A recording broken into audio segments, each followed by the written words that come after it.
You're watching Public Comment every Thursdays at 8 a.m. The live stream. Detroit is different and Bridge Detroit. Local politics of Detroit.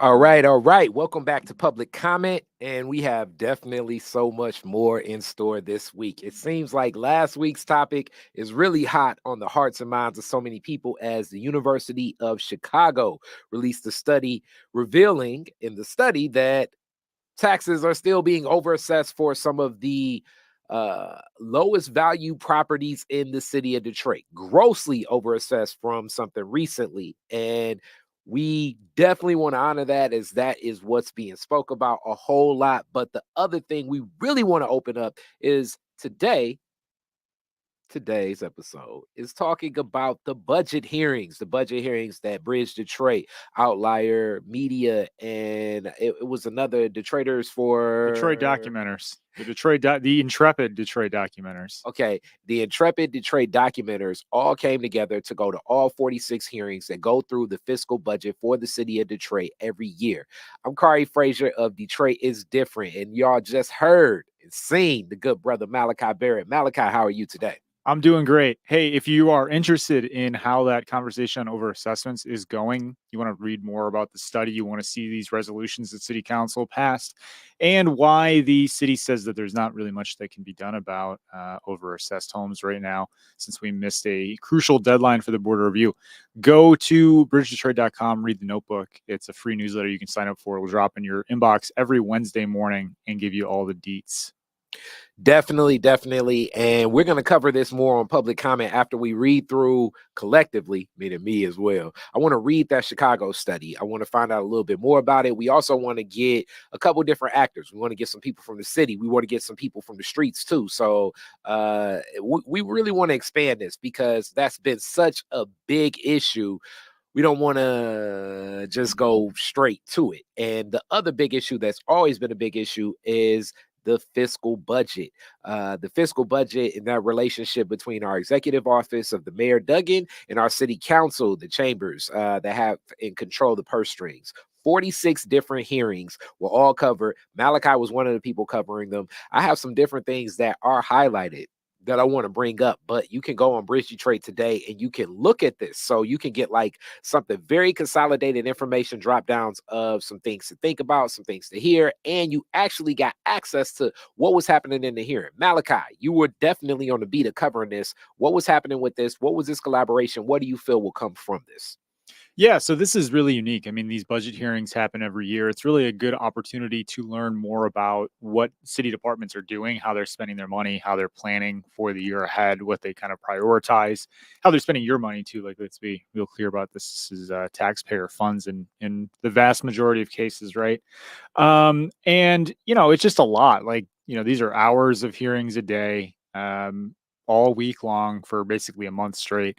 And it makes it really tough for any one person, let alone one newsroom to cover.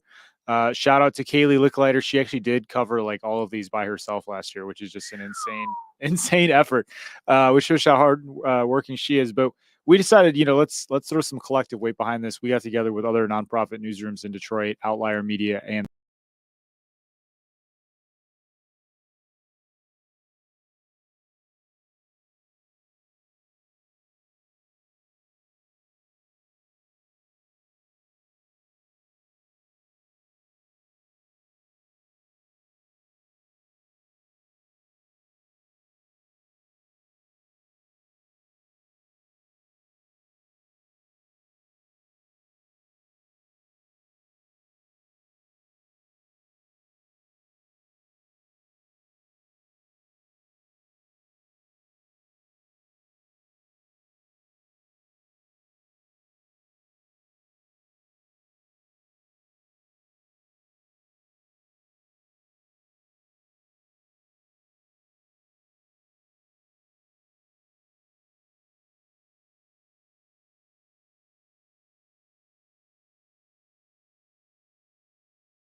court, things that we're interested in. I see you got highlighted here, the lack of mental health facilities is a major issue they brought up during the 36th District Court hearing, which touches a lot. I mean, police talked about it during their budget hearing as well, that they are trying to improve staffing and training for the mental health co-response unit.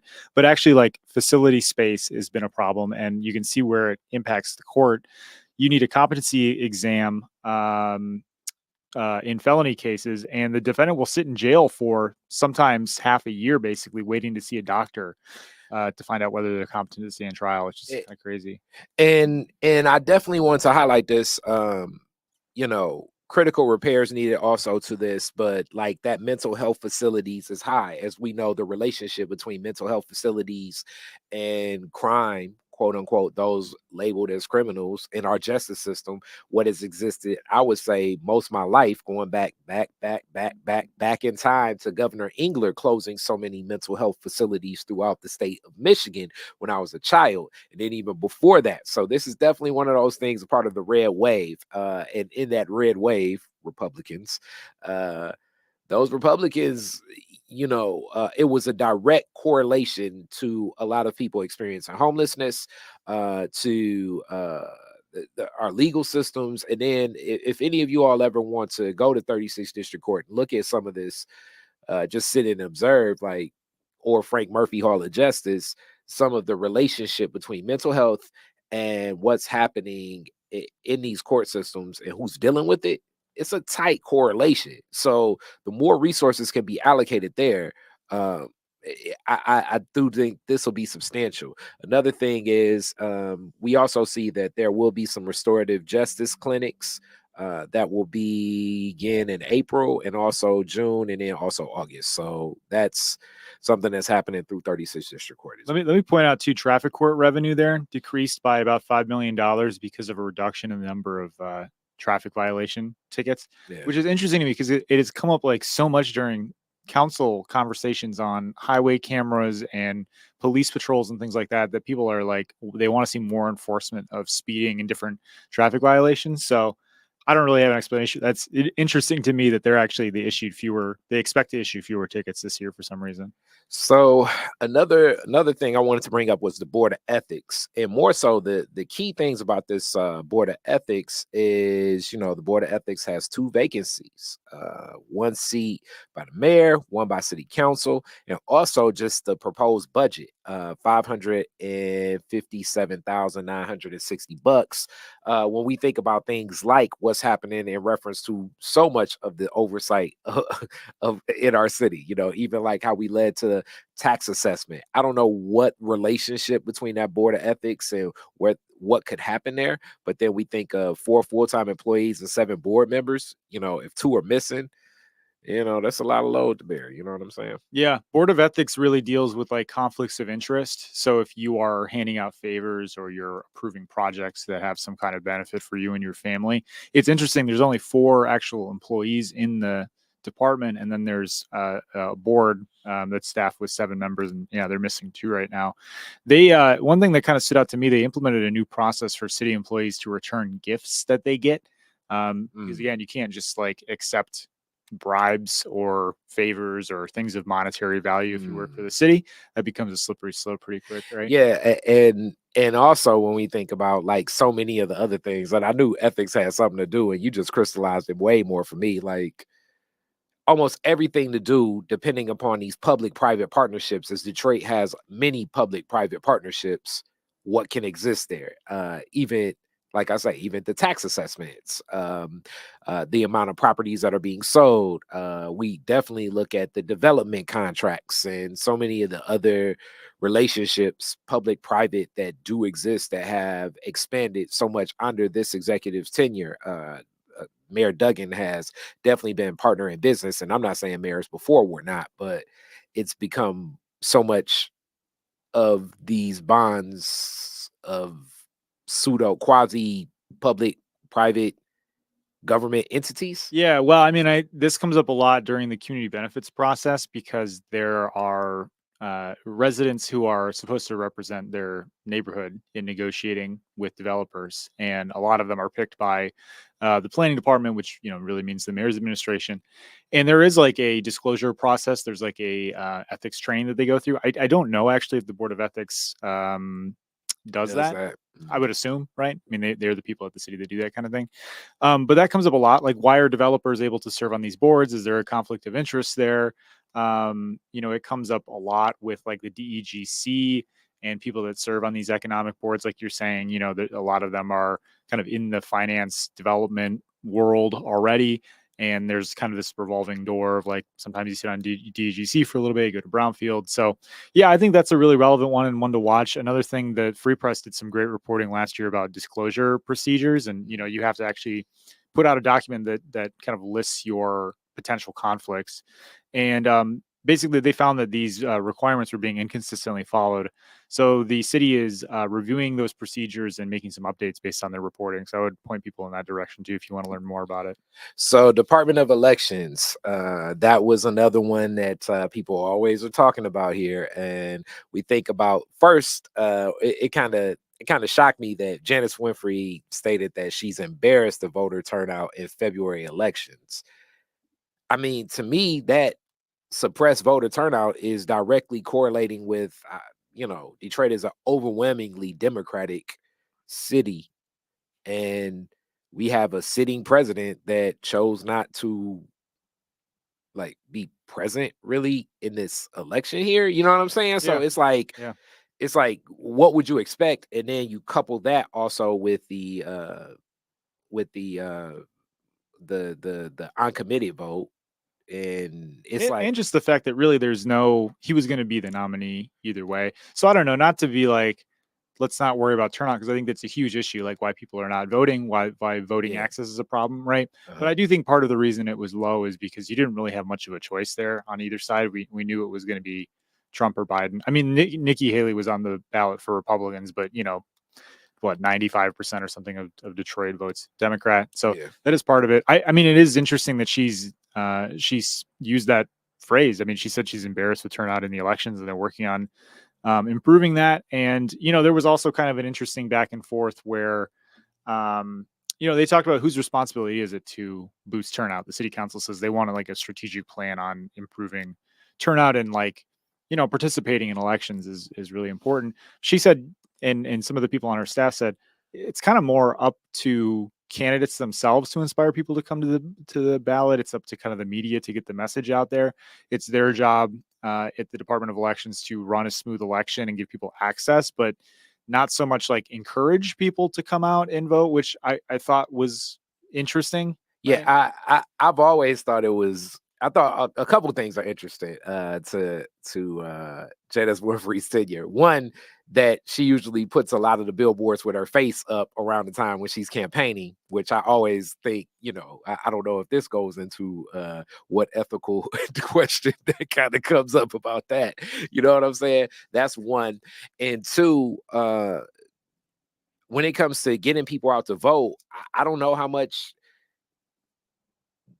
voter engagement is the responsibility of the Department of Elections as much as voter access is. Mhm. So making sure that it's accessible for those that choose to. But I kind of agree with her. Like, I think that it should be upon the candidate. And furthermore, people need to have things that they are willing to vote for. So the Khary Frazier stance, and I know this is against so many of my supporters, especially the ones that are watching public comment, is, I understand the argument for apathy completely. So being that I understand it, the willingness and incentive and that same onus that certain people take on, that like, hey, you got to sometimes vote for the person that you really don't want, and you got to encourage them the whole time to stay active. Everybody is not necessarily checked into political systems like that. And has the wherewithal of others. So I do think that the onus does fall on the candidate. Yeah, well, I'm going to be talking to some folks from the Biden campaign later today, Man. so we'll be asking Yes. what they're doing to get Detroiters out to the polls. I just want to leave on this note too, that the Department of Elections is getting a 40% budget increase this year. Pretty substantial when we're talking about money. That's $6 million in extra funding, and that's because we got 5 elections this year. We've already had 2 or 3 of them. Yeah. So, this includes the presidential election. This includes August primaries for state candidates. And then we had that special election for the legislative seats in like March or no, that was in February, I think. Yeah, February. Yeah. So also the health department. And the health department is another thing that we look like under resourced. So the thing that stood out to me is the environmental health team. The team inspects restaurants, childcare facilities, public swimming pools, hotels, marijuana businesses, and more. There are 5 vacancies on the team of 17 inspectors. 3 job offers have been made, meaning like that's a big amount. If it's 17 people checking all of this stuff, that's a big amount. When we just think of the overview connected to this. It's like 30% of the staff. I had to type that in because I'm really bad at mental math. That's like 30% of the work. And this came up a lot last year, maybe it was the year before, where Scott Benson was talking about restaurant inspections and how restaurants aren't safe. And part of the problem was they just didn't have enough inspectors to go around and do all this.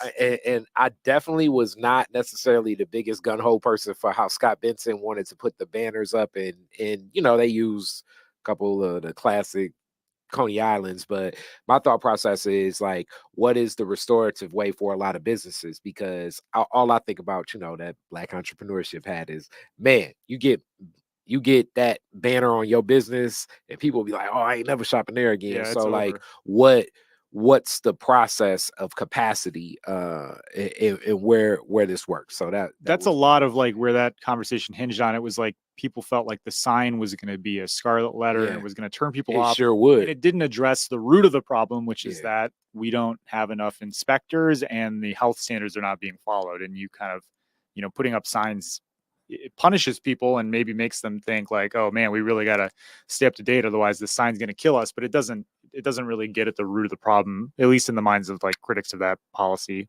Oh, which didn't go through, by the way. So thank God it didn't. So housing and revitalization department.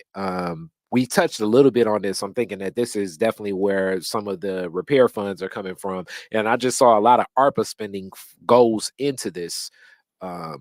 And that always becomes like, okay, if this is like a one-time fee, we're dealing with this. ARPA was something connected to COVID.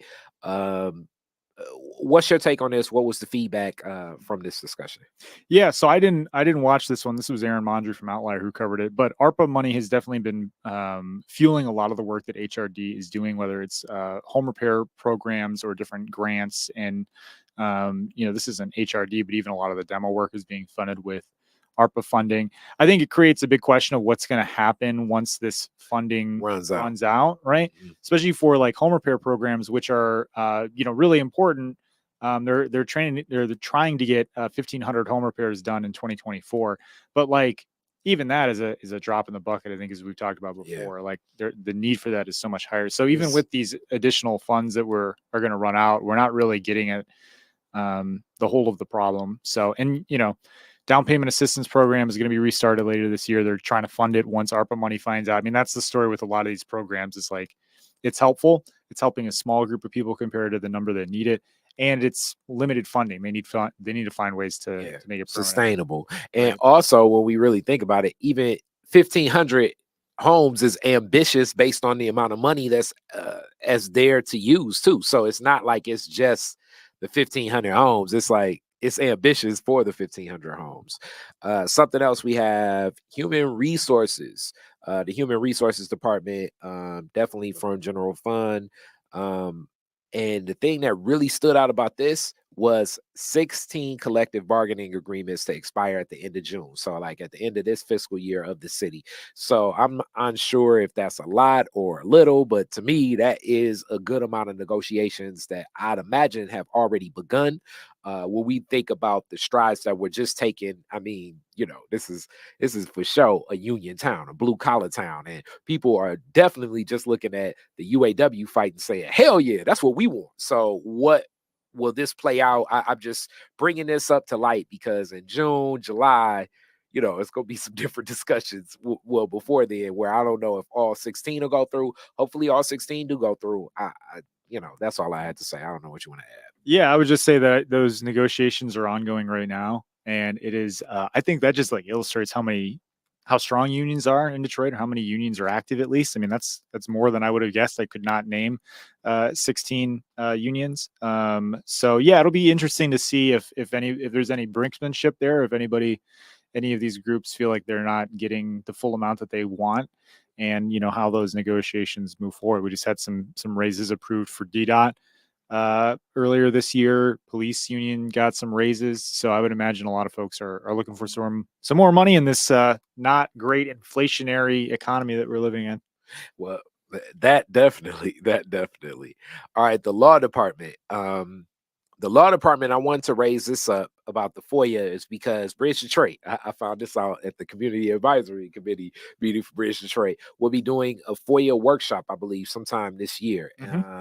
And FOIA, so this is where you can get and request a FOIA, get some information that's completely open, that's for us. So like they make it seem like the public can get this information. All right, let's frame this the right way, everybody. Yeah. The government works for us. Okay, I know you guys have heard that before, but like really start internalizing it. It seems like it's far-fetched and it's not necessarily true, but it's true. It's residents. We wouldn't have a government if you didn't have residents. So hence FOIA is a big part of this. And there's been slow acting, and even the way that this was said by Corporal Counsel, the law department, Conrad Mallett. He says that the delays in the department being slow are providing FOIA are not from a lack of lawyers. He said it's just a lot of backing requests kind of connected to a lot of information from people wanting to sue the city. So it definitely does make sense that if you're planning to sue the city, you're going to get a FOIA request. With that being said, what's the timetable of FOIA? How fast is it moving? What do you see for what's going to come from the Bridge Detroit workshop that I'm looking to be at myself? Because I want to pull some FOIAs just to go through the process. What's your take on it, Malachi? Yeah, so FOIA stands for Freedom of Information Act, which is a law in Michigan and in many other states. I basically like yell this on top of a mountain. It's your information. It's the public's information. You have a right to obtain it, and the city has a responsibility to provide it in a timely manner. And usually that is 7 business days from receiving a request. They have to respond. They can then delay for up to 10 days or ask for an extension, basically, if they need more time to process a request. And they can charge you for the amount of staff resources, basically, it takes to put all that together. So you do have to pay for some of this information. If it's like, you want all emails from last year between, Conrad Mallett and somebody else, like that takes significant kind of city resources to put together, so you have to pay for that a little bit. The problem is the city is very slow to respond to requests, and they are frequent to charge people a lot of money for them, and in some cases it's difficult to justify the cost. Like there was a FOIA the Detroit Free Press put in for some information about those murals that we talked about, that were kind of approved without approval. And so they were looking for some information, and the city charged them 17 grand. I've been charged hundreds of dollars for things that didn't seem like it would take that much time to put together. What's interesting to me is that Conrad Mallett said it's not a staffing issue. It's not that they don't have enough lawyers that are working through these requests. It's a problem of city departments being really slow to provide the information. DPD has its own FOIA division. A lot of city departments don't. Most of them don't. So they don't actually have people that maybe are trained in this. I mean, I would love to know more about how do we break through that, because I've got like 20 FOIAs in from the beginning of the year, and I've gotten maybe like 2 or 3 of them back, and consistently they are very slow. And when I mean slow, like months, if not, longer. Damn, 1 second. So you said it's supposed to be 17 days. Yeah. And it takes months. That is something big. Yeah, it's frustrating. And because too, like, this information is really vital, and it's obligated, to be in public hands, and you can get all kinds of really interesting things about how the city works. And yeah, I mean, part of it is, I think there are lawyers that are using this as part of their discovery process, but media is using it, average residents are using it, block clubs are using it to get information about, different city processes. So it's a problem. I think it needs to be addressed. If I can have my own opinion for a little bit, like I kind of do think there is a backlog. I would be surprised if, they are they have much of a plan to deal with this. So I guess now comes who's the auditing, like who audits this? Can we FOIA the FOIA request? You know what I'm saying? Like in the timetable of that, like could a report be run in reference to that, and then also make this comparable to other cities in that same timetable that that are in FOIA based states. These are all things to explore. We went through some of the things that I highlighted, but these are 46 different hearings. It will be updated right there on Bridge Detroit. This is something that is very, very, very vital information, especially as we prepare for what local elections will be next year. Everyone that plans on running for city council, if you got a friend, if you got a family member, if you just know somebody that you think will run, and Khary Frazier is not on the list of those people, just to explicitly let you know, they need to be tapping into this information. They definitely need to be tapping into this information, because knowing that budget and knowing how that budget works is very key if you plan on being on the Detroit City Council. So we're at a close there, but I do want you to kind of get those people to get back out, tell the people what that process was like sitting in those budget hearings and already some of the feedback that you've gotten. Yeah, I just think like we've spent the last 20 minutes or so just kind of picking and choosing a handful of these departments, and there's a lot to talk about there. So I would just say, like, spend some time, thumb through. We didn't even talk about like DDOT or DPD, some of these, really big departments. And I just think it's, been a great resource for people. Hopefully, this partnership with Outlier and the documentaries has really allowed us to bring forward a lot of information that otherwise would have been just not just ignored, I guess. Basically, just would have kind of, these conversations would have happened on their own, and then nobody really would have known about it. And I think it does set a blueprint moving forward for things to watch, for places to repair, for things that we should be checking in on. And residents can do that too. Demand accountability from your government if you see something in there that you feel like is not being addressed, or you have concerns. I mean, this is now a way to. Another thing too, like, we've got audio transcripts of the entire meeting. Like, if you want to listen to it all and get, even deeper in that, we have links available for that. We have links to the department website. So this is like really, hopefully, a great resource for residents to, advocate on their behalf. And yeah, bridgedetroit.com, Outlier Media. We've got all this stuff up online right now. All right. So with that, we'll be coming back for public comment, and just know that we will be expanded deep on the overassessed tax issue and just really breaking that down. Just give us a little time. We want to make sure that that's in depth. Also, some other special reports will be coming from Malachi Barrett and Bridge Detroit. Also, Detroit is Different is doing some cool things. Speaking of cool things, I'm finally putting together from years ago. Now, years ago, I first met Malachi. What we did with Tell Us Detroit and some of the other things we did in the summer. It'll be a project called We Outside, where it'll just be another essay kind of covering what happened during COVID here in Detroit. And Tell Us Detroit was a big part of that, in the ARPA funding and spending. Also, a lot of studio connected to Detroit is Different. Stay tuned in, stay supported. We love y'all. Keep up with what's happening in the city of Detroit, because I think the more that we're informed, the better we have a functioning